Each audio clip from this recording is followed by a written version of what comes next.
Mais uma vez, bom dia. E ontem teve um lançamento também de um livro de um grande escritor,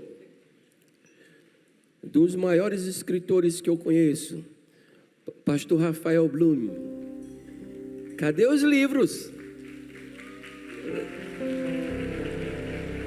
Irmão, lá atrás, quando você sair, tem um livro ali, que é uma compilação de vários teólogos, os maiores da atualidade aqui no Brasil. E o pastor Rafael está incluso nisso. Você está entendendo o privilégio que você tem de ter um mestre da palavra aqui perto de você? É tipo Paulo, irmãos. Privilégio de ouvir do próprio Paulo, que aprendeu com Gamaliel.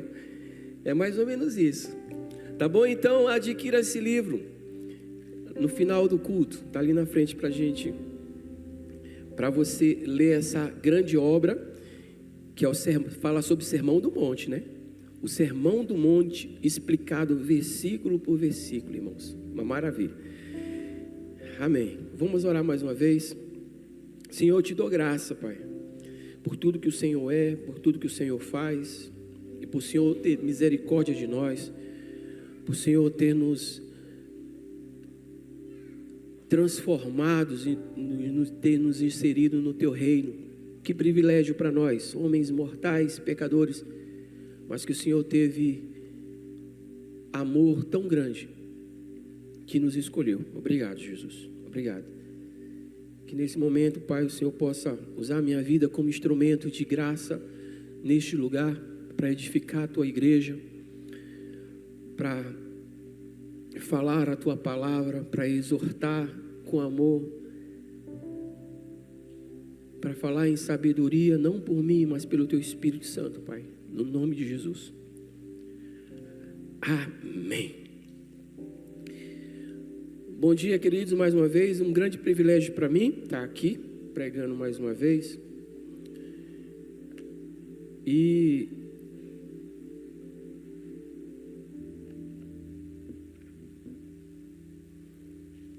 eu queria começar esse sermão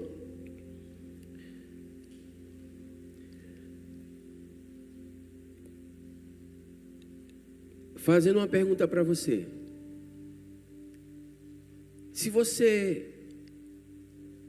Qual seria a tua reação se você encontrasse um grande tesouro? Um grande tesouro. Qual seria a sua reação? O Hugo, o pai dele tem uma cabana, uma casa de madeira na frente do mar, lá em Panacoatira. De vez em quando a gente vai para lá. A gente chama a terra do nunca. Agora imagina aí, de repente, de manhãzinha cedo, quando a gente acorda, é incrível lá, irmãos. Você já está de frente para o mar mesmo. Aí de repente a gente acorda de manhã cedo, tem um baú lá na praia. E aí alguém vê, aí chega todo mundo, abre aquele baú, tem um tesouro ali dentro. Um grande tesouro. O que é que nós faríamos, hein, irmãos? Qual seria a tua reação se você encontrasse esse tesouro? Quanto vale isso?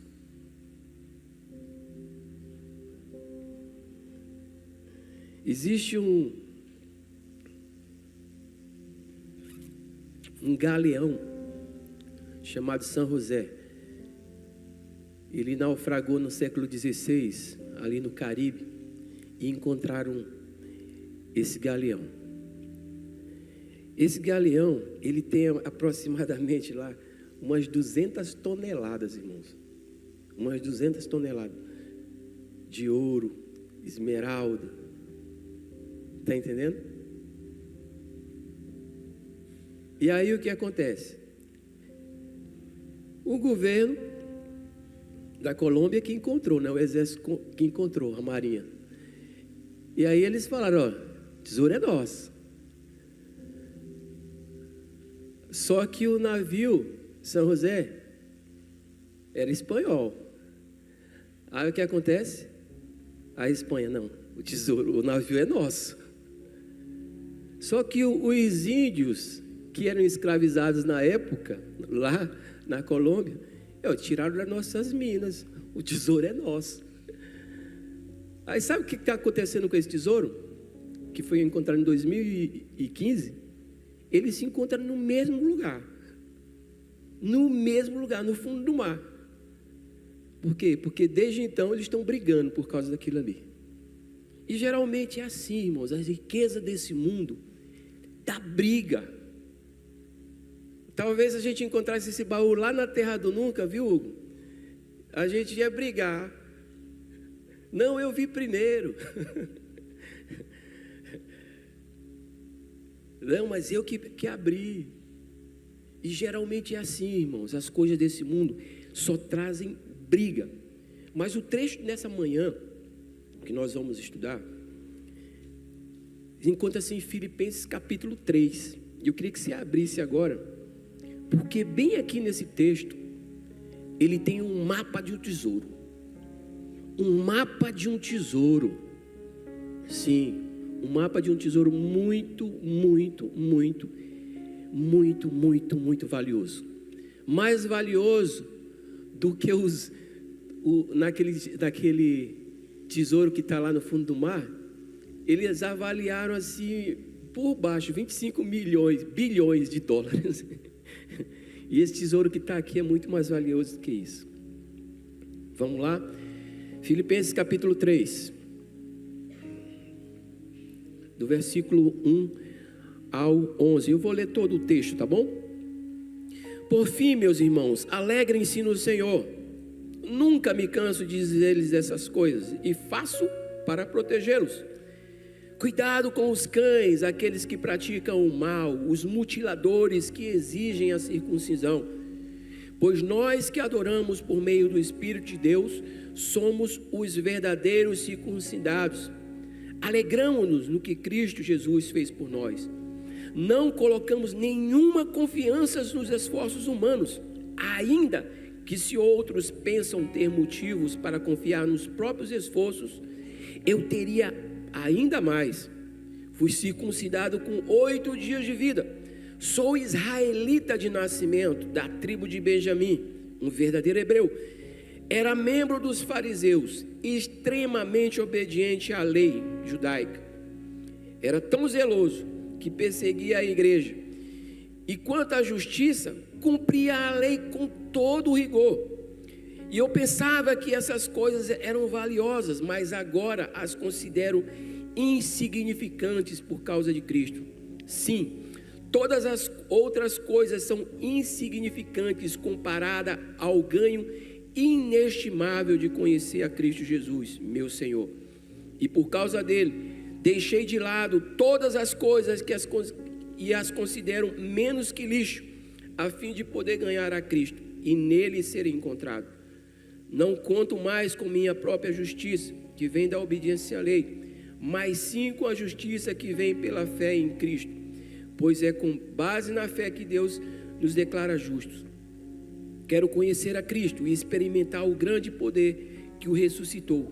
Quero sofrer com ele, ser participante de sua morte, para de alguma forma alcançar a ressurreição dos mortos.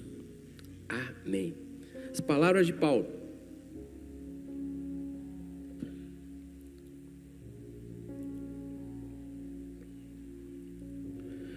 As palavras de Paulo soam como bálsamo para o nosso coração. E aqui a gente precisa primeiro explicar o contexto, onde Paulo estava. Paulo estava preso, irmãos. Ele estava preso. E essa epístola ela é muito especial, que é uma das cartas da prisão, porque essa carta, Paulo exprime simplesmente alegria. O livro de Filipenses, a epístola de Filipenses, tem apenas 4 capítulos, mas 17 vezes Paulo cita: alegrai-vos, alegrem-se. Como pode alguém estar alegre, preso? Como pode alguém estar feliz no lugar onde ele não tem a liberdade de fazer nada? Mas Paulo está assim. Ele está alegre por causa dessa igreja de Filipos, Uma igreja que nasceu através de Paulo, porque ele evangelizou uma mulher chamada Lídia, e não é a Lídia, a esposa do nosso querido Ed, que ele é jovem.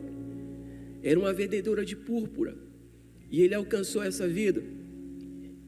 Ali também a família do carcereiro, vocês lembram daquela história que o carcereiro encontrou Jesus através da vida de Paulo? A família do carcereiro faziam parte daquela igreja. Era uma igreja paupérrima, muito pobre, mas Paulo está feliz, porque mesmo na pobreza deles, mesmo na insignificância deles, eles ajudavam Paulo a pregar o evangelho através das suas ofertas. Isso traz a primeira lição para nós, irmãos. Aqui todo mundo é igual. Aqui todo mundo dá o mesmo valor, entrega o mesmo valor para Jesus. 10% para o rico, 10% para o pobre, é 10%. E a igreja é o único lugar na face da terra onde todo mundo pode ser igual. Onde uma nobre, como a professora Sônia, uma mulher cheia de título, uma mulher reconhecida nacionalmente, uma imortal da Academia de Letras Maranhense, pode sentar ao lado da vó Dica, da nossa vozinha, no mesmo nível. A igreja é o único local onde um mestre como o nosso querido pastor Rafael pode sentar ao lado de Neto. Todos iguais. Todos iguais. Eu não gosto de fazer isso não, gosto demais. Cutuca teu irmão e diga assim: nós somos iguais, comprados, remidos pelo mesmo sangue. Irmão, isso era para você dizer assim: glória! Todo mundo igual, irmão. Todo mundo igual aqui, todo mundo igual. Aí Paulo começa esse texto falando de algo maravilhoso que ele encontrou. Não foi o galeão lá, São José, não. Ele encontrou algo valioso, um tesouro muito precioso. E eu vou tentar passar isso para vocês em 3 tópicos. Vocês já decoraram a minha pregação, né? São 3 tópicos. O primeiro tópico se encontra em Filipenses, capítulo 3, de 1 a 3. A primeira pista para esse tesouro, ele diz assim: alegrem-se no Senhor. Alegrem-se no Senhor. Por fim, meus irmãos, alegrem-se no Senhor. Paulo está preso, algemado, cercado de soldados, mas mesmo assim, ele exprime isso: alegria, alegrai-vos, dizendo para o povo de Filipos. Alegrem-se, dizendo para o povo da Maranata: alegrem-se, alegrem-se. Eu sei que você está passando por luta, mas alegre-se, alegre-se. Isso, meu irmão, não é ufanismo, isso aqui não é uma mensagem para aguçar o teu ego, não. Isso é fé, porque mesmo se você estiver passando por tribulação, mesmo se você estiver triste, você deve se alegrar, porque como a gente cantou agora há pouco, o choro pode até durar uma noite, mas a alegria vem pela manhã. Vem pela manhã. Todas as manhãs as misericórdias do Senhor se renovam sobre a nossa vida. Todas as manhãs. Todas as manhãs. E ele é redundante no final do versículo, que ele diz assim: olha, eu nunca me canso de dizer, eu nunca me canso de repetir. Geralmente os hebreus eles falavam isso. Por isso que quando você lê o Velho Testamento, principalmente ali em Deuteronômio, ele vai falando a mesma coisa. Aí tu pensa: já li isso, mas eu já li isso. Ele fica repetindo. Essa é uma forma do hebreu ensinar. Repetir. Repete a mesma coisa. É igual tua mãe fazia: menino, mastiga com a boca fechada. Aí tu mastigava com a boca aberta. Menino, mastiga com a boca fechada. O tempo todo. Até hoje, né? Até hoje. Continua mastigando de boca aberta. E Deus, e tua mãe falando: meu filho, mastiga com a boca fechada. Então essa é a forma do hebreu ensinar, repetindo as coisas, repetindo. Isso não é falta de criatividade não, irmãos. Isso é uma proteção para você. Por isso que quando você lê a Bíblia, parece que as coisas voltam.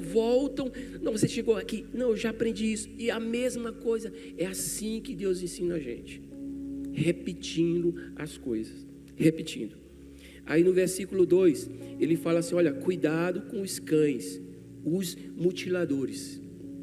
Cuidado com os cães. Aqui ele está falando de um povo que estava se infiltrando na igreja, infiltrando. Quando ele fala cães, irmãos, é porque hoje você é pai de pet, o teu filho é mais bem cuidado do que eu. Tem até psicólogo por pet, né? Mas o cão aqui, nessa época aqui, eles andavam na rua, eles eram semi-selvagens. Eles comiam os restos dos corpos que eram crucificados. E Paulo faz essa analogia aqui. Ele está dizendo, olha, do jeito que esse cachorro aqui gosta de comer coisa podre, é a mesma coisa desses irmãos que se infiltram no nosso meio e ficam pregando um falso evangelho. Pregando um falso evangelho. E o que eles estavam pregando ali? Eles estavam pregando sobre a circuncisão. Eles diziam assim, olha, é circuncisão mais Cristo, senão você não vai para o céu. Ou seja, era preciso fazer aquela cirurgia. Imagina aí você, homem. Era preciso. E Paulo está dizendo, olha, não, nada disso. Não é necessário fazer isso. A gente precisa ser circuncidado no nosso coração. É onde nós precisamos estar circuncidados. É no coração, dentro. A cirurgia não é externa, a cirurgia é interna no nosso coração. Por isso Paulo está ensinando sobre isso. E, irmãos, eu falar aqui com o Júnior, né, que é o nosso tecladista. Ele gosta demais de C.S. Lewis. Então toda vez quando eu vou pregar, eu pego alguma frase de C.S. Lewis. E sabe o que C.S. Lewis fala a respeito de alegria? Ele diz o seguinte: a alegria é um assunto sério no céu. Então Deus está preocupado com você. Deus sabe que você precisa estar alegre. E talvez você esteja aqui nessa manhã com o coração triste por alguma coisa, por alguma situação que você está passando. Mas o tesouro que Paulo achou, as palavras de Paulo para você: alegre-se, alegre-se, alegre-se, alegre-se, alegre-se. Qual o seu tesouro, irmãos? Qual o seu tesouro? Porque o tesouro, ele denota uma coisa: confiança. Aquilo que é o nosso tesouro, a gente confia. Aquilo que é o nosso tesouro, a gente confia. Porque o tesouro, ele governa as nossas decisões. O tesouro, ele governa os nossos pensamentos. O governo, ele molda a nossa vida e determina também o nosso destino. Timothy Kelly diz assim: você não percebe que Jesus é tudo o que você precisa, até que Jesus seja tudo o que você tem. E isso é muito lindo. Isso é muito lindo. A alegria cristã é séria, porque a alegria é um atributo de Deus. Muitas vezes nós enxergamos Deus como alguém que está com um chicote, doido para nos chicotear. E você anda na linha com medo de errar, porque se você errar, Deus vai te punir. Mas isso é uma mentira, irmãos. Deus é amor, Deus é alegria, e Ele não tem satisfação em punir a nossa vida. A satisfação que Deus tem a respeito de nós é nos amar, apesar de nós. Por isso, alegre-se no Senhor. Talvez você, adulto que está aqui nesse lugar, tenha vivido um cristianismo de sobrevivência. Não, eu vou hoje na igreja porque é domingo. Talvez você está vivendo como Zeca Pagodinho. Deixa a vida me levar, vida leva eu. Mas Paulo diz para você: alegre-se. Alegre-se. Talvez você, adulto que está aqui nesse lugar, está muito cansado.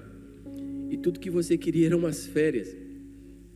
Mas as férias só vai vir em dezembro. Está longe, né? Mas você não precisa de férias. Você precisa se alegrar no Senhor. Alegre-se no Senhor. O jovem, ele vive cheio de tentação. Cheio de tentação. Às vezes, eles pensam que ter experiências, passar por algumas coisas que, quando você está num contexto de igreja, você não faz. Talvez isso vai aliviar a tua cabeça, aliviar os teus pensamentos. Mas isso é prisão, queridos. Isso é prisão. Nós não nos contentamos com brincadeiras na lama, porque não conseguimos imaginar o que significa uma oferta de férias, assim diz C.S. Lewis. Às vezes a gente brinca na lama, e a lama é o pecado, irmão.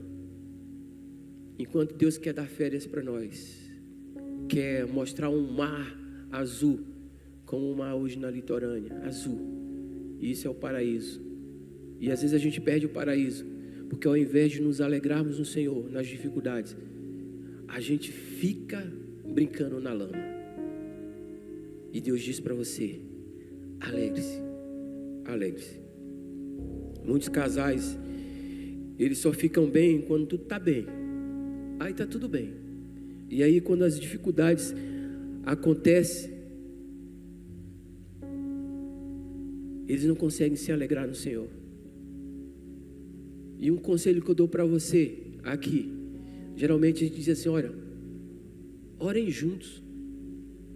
Mas um conselho que eu dou para você, casal que está aqui nesse lugar: andem juntos. Andem juntos. Em toda e qualquer circunstância. Porque na hora que um estiver triste, o outro vai estar do lado dizendo assim: alegra-te no Senhor. Alegra-te no Senhor.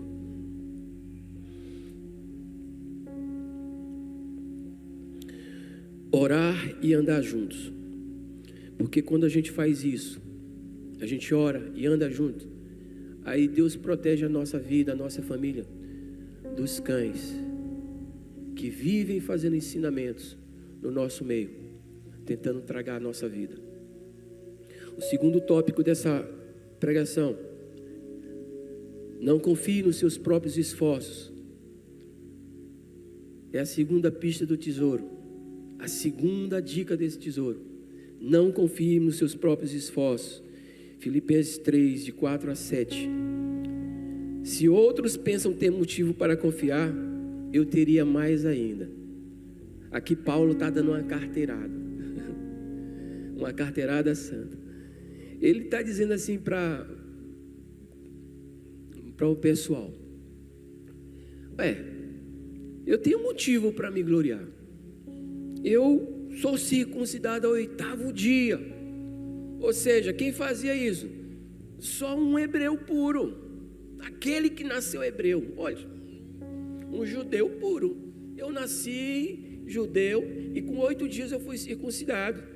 Eu sou um israelita puro. Eu sou da nação de Israel. Irmãos, descendente de Jesus. Ele diz assim: olha, eu sou um benjamita, nasci da tribo de Benjamim.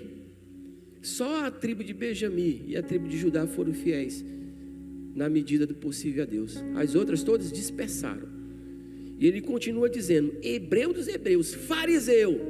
Hoje a gente usa esse adjetivo de fariseu para alguém que anda fora da linha, né? Para um religioso. A gente usa esse adjetivo para dizer assim: olha, todo errado.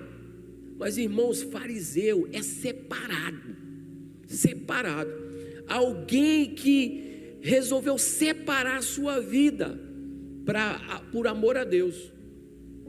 E aqui está Paulo, ele era fariseu mesmo, ele era tão fariseu, tão zeloso, porque ser zeloso é um atributo de quem, além de praticar sua religião, ele faz isso com muito esmero, ele faz isso com a reputação ilibada. Ele era tão zeloso que ele pedia cartas para poder estar atrás dos cristãos para matar. Zeloso, irrepreensível na lei. Ou seja, ninguém podia olhar para Paulo e dizer assim: olha, você está errado. Um modelo, irmãos, um modelo. Em outras palavras, o que Paulo estava dizendo aqui, olha, se a salvação fosse por conquista, por mérito, eu estou apto. Ele estava dizendo isso. Se a salvação dependesse só das minhas atitudes, eu estaria salvo. Mas aí vem o terremoto, irmão. Aí vem o terremoto, que no versículo 7 ele diz assim, ó, eu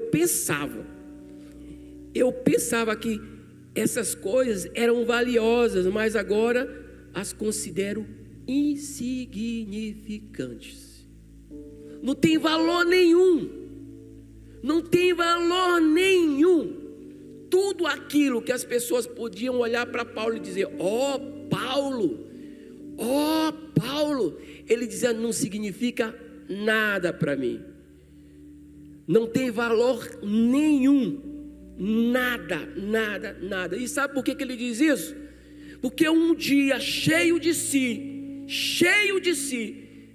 Paulo sai a caminho de Damasco para matar cristãos, para assassinar cristãos, porque cristãos naquela época de Paulo, para um hebreu, o cristão, ele nada mais era como se fosse um samaritano. O cristão naquela época era uma seita, e Paulo saiu convicto para matar cristãos.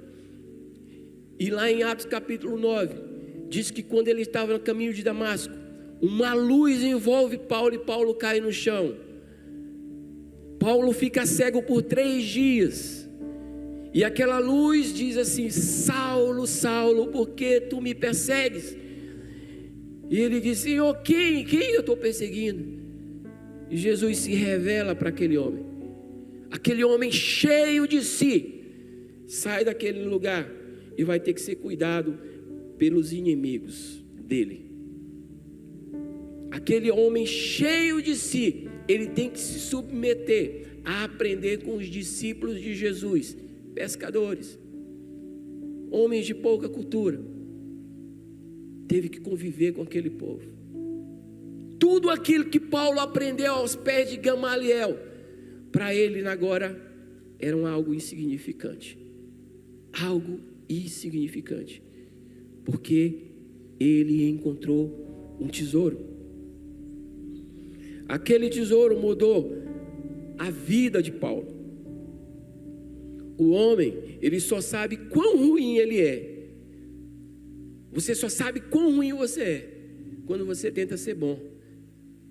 E aí você vê que você não consegue ser bom, porque a bondade realmente só vem do Senhor. Quantas atitudes erradas nós tomamos, irmãos? Quantas atitudes erradas nós tomamos? Em quem que você confia, meu irmão? Você confia na tua estabilidade? Você confia porque você tem um emprego federal? Porque você não vai ser demitido por qualquer coisa? Em quem que você confia? Na tua competência? Porque eu sou o melhor no meu trabalho? Em quem que você confia? Na tua reputação? Porque eu sou um homem de caráter? Em quem que você confia? No teu cargo? No teu ministério? Porque você fica aqui na frente, falando, cantando, pregando? Em que você confia? Assim como Paulo, ele confiava em todas essas coisas. Em quem você confia? Não é sobre, meu irmão, o que você apresenta, é como Cristo se oferece na tua vida. Porque você pode ter todas essas coisas, está caminhando a passos largos para o inferno. Porque Deus, Ele não precisa de tudo isso que você tem. Não precisa de tudo isso. Talvez isso seja muito importante para você. Mas se você olhar lá no fundo, com tudo isso que você tem, você ainda vai precisar de algo. E esse algo não vai estar nisso que você tem. Seja honesto com você mesmo. Seja honesto com você mesmo. Você jovem que está aqui nesse lugar, em que você confia? Na tua beleza? Irmãos, passa. E passa, e passa rápido. Se eu fosse confiar na minha beleza, eu estava ferrado, né? Ainda bem que Deus deu misericórdia e minha esposa olhou para mim com aquele olhar. Até que ele é bonitinho. Mas eu sou muito legal. Aí beijou o sapo virou príncipe, né? Mas em que você confia? Na tua popularidade? Porque todo mundo gosta de mim na escola. Em que você confia? Porque você é inteligente, e por ser inteligente, acha que vai ter um futuro brilhante. Irmãos, eu tive a oportunidade de ver aqueles caras. Eu tinha um amigo meu na escola, cara, ele era muito burrão. Meu Deus, ele era muito burrão. Paulo Sérgio da Paixão, o nome dele. Eu tinha que estudar com ele, eu estudava em colégio interno, eu estudava com ele, ele não aprendia, ele era muito burrão. Ele olhava para mim assim, cara, tu é muito inteligente, eu não consigo aprender isso. Aí um dia, porque passaram anos, uma pessoa que me conhecia disse, eu conheci um amigo teu, a gente estava vindo de Brasília e conheci um amigo teu, ele falou que te conhecia. Aí, como é o nome dele? Paulo César da Paixão. É mesmo? É. O Paraíba, que a gente chamava ele de Paraíba, que ele era paraibano. Ele disse, mas ele está bem, ele é médico. Quê? O Paraíba é médico? É, ele é médico. Ele mora em Brasília. Aí passou meu telefone para ele, eu fui conversar com o Paraíba, né? Ele disse, rapaz, depois que eu saí dali, de tanto estudar contigo, eu voltei para minha terra lá na Paraíba, passei 5 anos fazendo vestibular até que eu consegui passar. E hoje o cara é médico. Está entendendo, irmãos? Às vezes você pensa que você é o melhor, e aquele que era bem ruim, burrão, que nem o Paraíba, é um cara bem sucedido. Então não é naquilo que a gente faz. Irmãos, e um dos maiores pecados que a gente pode ter é o orgulho. E o orgulho é um pecado tão grande, de se achar melhor do que os outros, que eu acho que é o pecado predileto de Satanás. Vocês assistiram aquele filme, O Advogado do Diabo? Vaidade, o meu pecado predileto. Aqui somos todos iguais. Todos iguais. Paulo, ele derruba isso. A carne não me sustenta. O meu conhecimento não me sustenta. Nada disso é suficiente para mim. Nada disso é suficiente. Eu ter o conhecimento. Nada disso, os meus títulos. Nada disso, a minha posição. Nada disso, irmãos. A tua beleza, nada te sustenta. Paulo encontrou um tesouro. Paulo encontrou um tesouro. E esse tesouro, ele está implícito, explícito, no terceiro ponto dessa mensagem, que é conhecer a Cristo é o suficiente. Do versículo 3, de 8 a 11. Capítulo 3, de 8 a 11. Paulo, ele sobe o tom. Ele diz assim, olha, todas as outras coisas são insignificantes comparado ao ganho inestimável que é conhecer a Cristo. Um ganho inestimável. Você sabe o que é um ganho inestimável? É algo tão valioso que a gente não sabe calcular. Não tem como calcular. E isso Paulo está dizendo aqui, olha, tudo que eu tinha, a minha reputação, a minha religião, tudo aquilo que eu ganhei, tudo aquilo que eu me esforcei para ter, isso é nada, é insignificante diante desse bem tão inestimável que eu conheci. Conhecer Jesus, esse tesouro. Ele mostra esse tesouro, irmão, ganhar a Cristo, ser achado nele, justiça pela fé, conhecer o poder da ressurreição, participar dos sofrimentos da igreja, sim, porque quando você está ferido, irmão, quando você está no dodói, a gente também sofre, a gente sofre com você, a gente não fica aqui apontando para você, não, a gente sofre contigo, porque nós somos igreja, nós somos um corpo, e quando a tua unha está doendo, o teu corpo todo sofre, tudo dói. E Paulo descobriu isso, irmãos. Paulo descobriu isso, o benefício de conhecer a Cristo. Ele não pode nos dar uma felicidade e paz separada dele mesmo.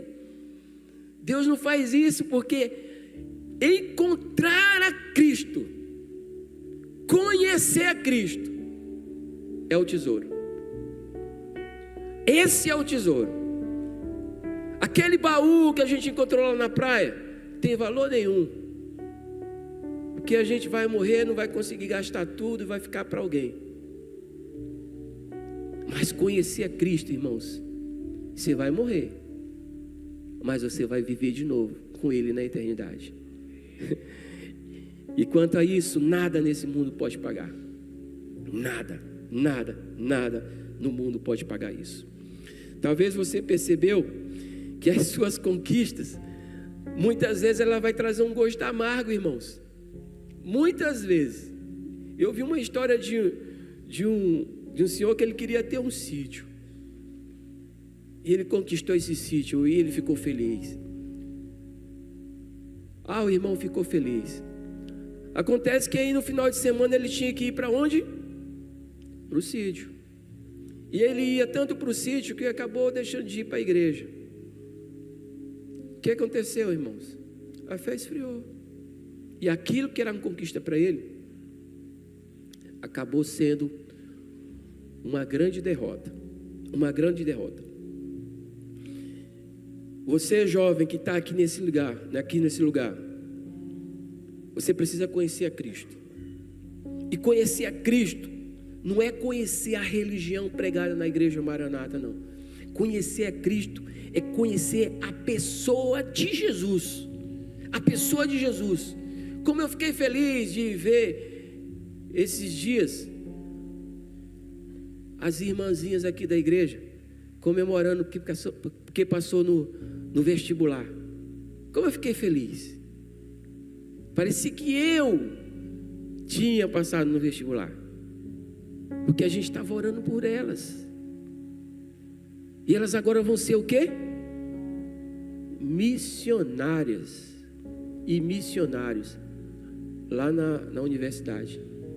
Você é jovem que passou no vestibular, você que passou no Enem, Deus te deu esse presente para você glorificar a Ele, não é para você ficar rico, não. Deus te deu esse presente para você glorificar a Ele. Irmãos, e se Deus te deu algo na tua vida, se Ele te deu um emprego bom, é para você glorificar a Ele ali naquele lugar, porque você conheceu o tesouro, porque você tem um tesouro, e esse tesouro ele precisa ser propagado com as pessoas, porque os tesouros desse mundo que aqui a gente tem, eles só causam briga e divisão. Briga e divisão.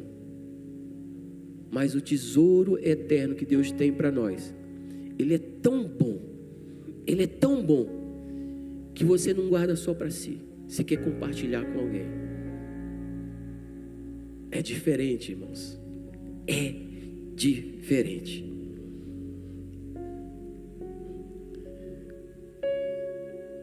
A frase de Timothy Keller: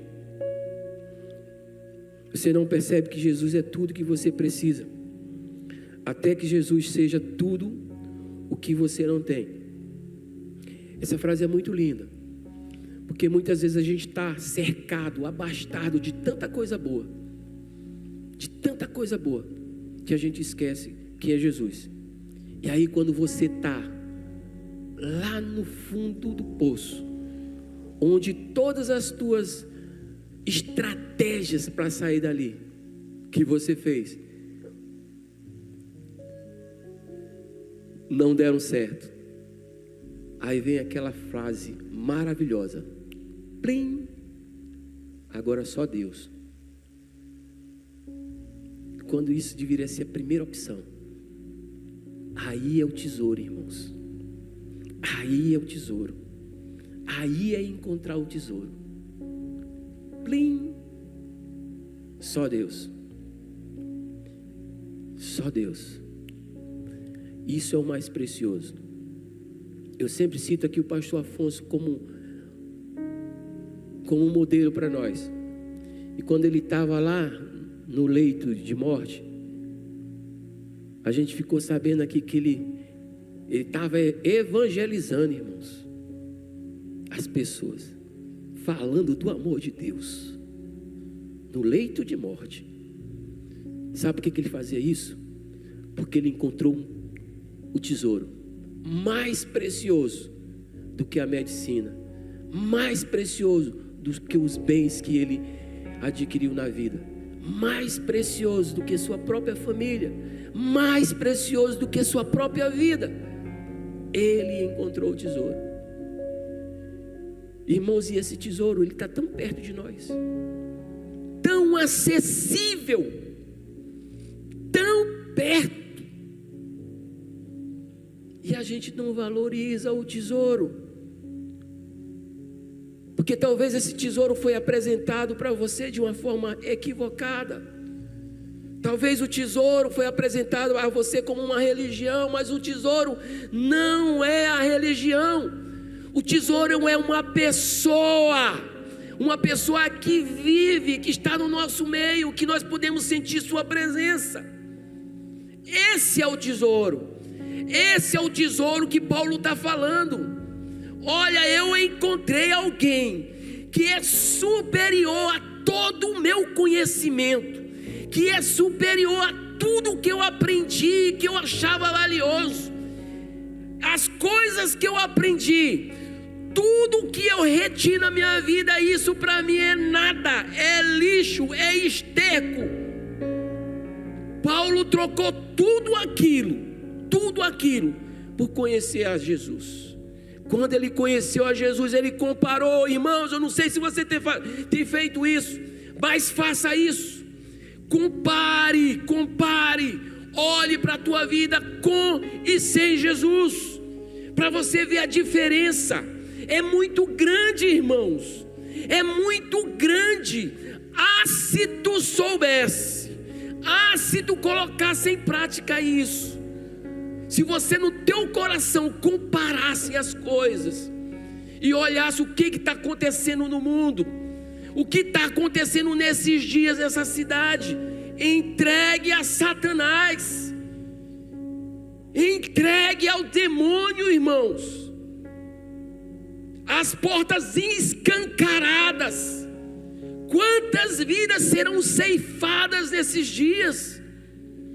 Quantas famílias serão destruídas nesses dias? Quantos filhos que saíram das suas casas normais e voltarão viciados? E você tem um tesouro nas tuas mãos, próximo, acessível, e não valoriza esse tesouro, e não compartilha esse tesouro. Esse tesouro que Paulo encontrou, que ele estava preso, que ele estava ali naquele lugar, longe, solitário, ele podia estar ali deprimido, não, mas ele manda uma mensagem para os irmãos que estão distante dele: alegrem-se, alegrem-se, alegrem-se, mas não uma alegria de 3 dias pulando atrás de um carnaval, de um trio elétrico. Alegrem-se no Senhor, alegrem no Senhor, porque essa leve e momentânea provação vai passar. porque o que você está passando vai passar, porque aquilo que está ferindo o teu coração vai passar, porque você tem um tesouro,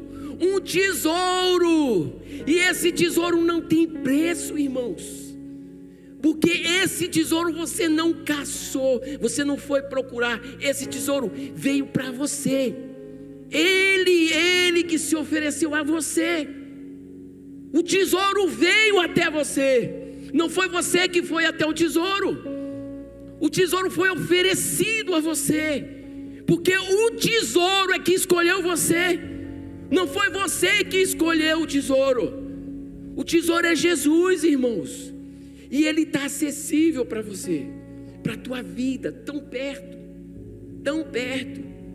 e muitos de nós, muitos que estão aqui nesse lugar, muitos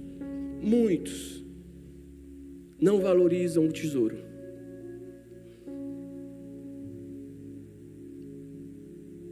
Fica de pé.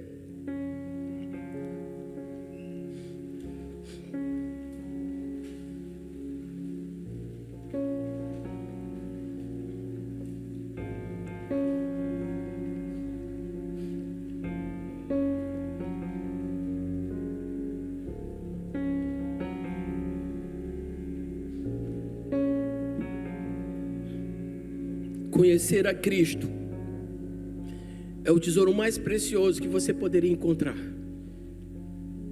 Conhecer a Cristo, porque conhecer a Cristo desmonta tudo aquilo que a gente construiu e pensava ser muita coisa.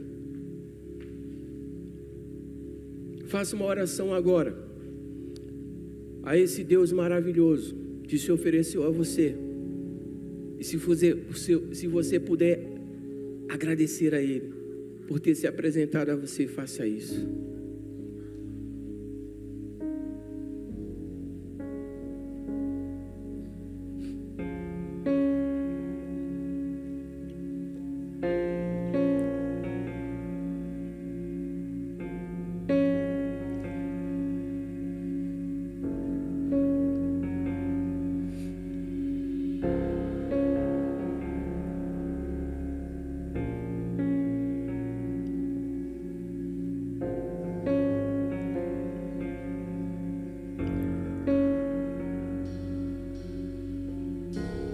Tudo é perda se eu não tenho a Ti.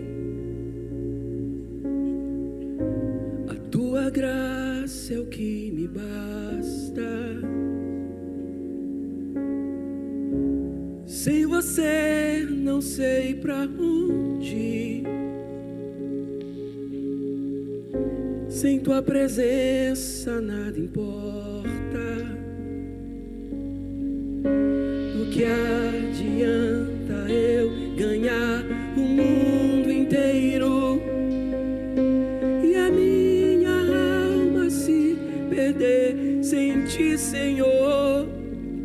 Do que adianta eu guardar os meus tesouros e me esquecer daquele que me amou, se eu não tenho a Ti?